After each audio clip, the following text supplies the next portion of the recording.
I decided to try something different. I found this dummy refrigerator filters online, way cheaper than the filter itself. They don't have filter inside and I don't need one.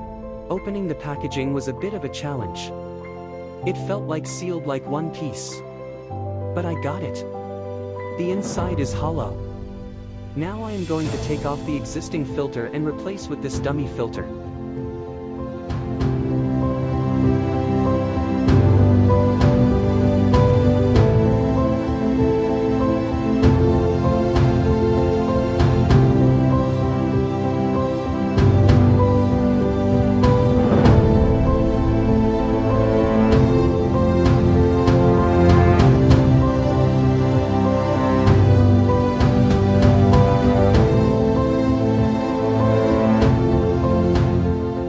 The water tastes perfectly fine.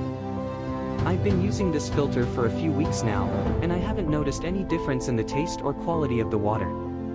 So, there you have it, a simple way to save some money.